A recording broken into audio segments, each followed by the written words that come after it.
येवला शहर आणि परिसरात महावितरणकडून घरगुती तसेच व्यावसायिक ग्राहकांसाठी स्मार्ट मीटर बसवण्याचं काम सुरू आहे. मात्र स्मार्ट मीटर बसवल्यानंतर वीज बिल वाढत असल्याच्या तक्रारी नागरिकांकडून येत असल्याचा दावा ठाकरे गटाच्या पदाधिकाऱ्यांनी केलाय.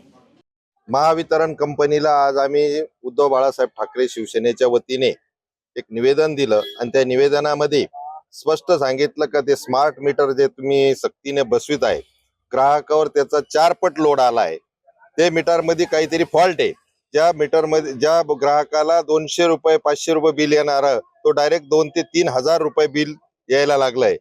जर या मीटरचा बंदोबस्त या महावितरण कंपनीने केला नाही तर येत्या 15 दिवसामध्ये आम्ही भव्य असं रस्ता रोको आंदोलन करण्यात येईल.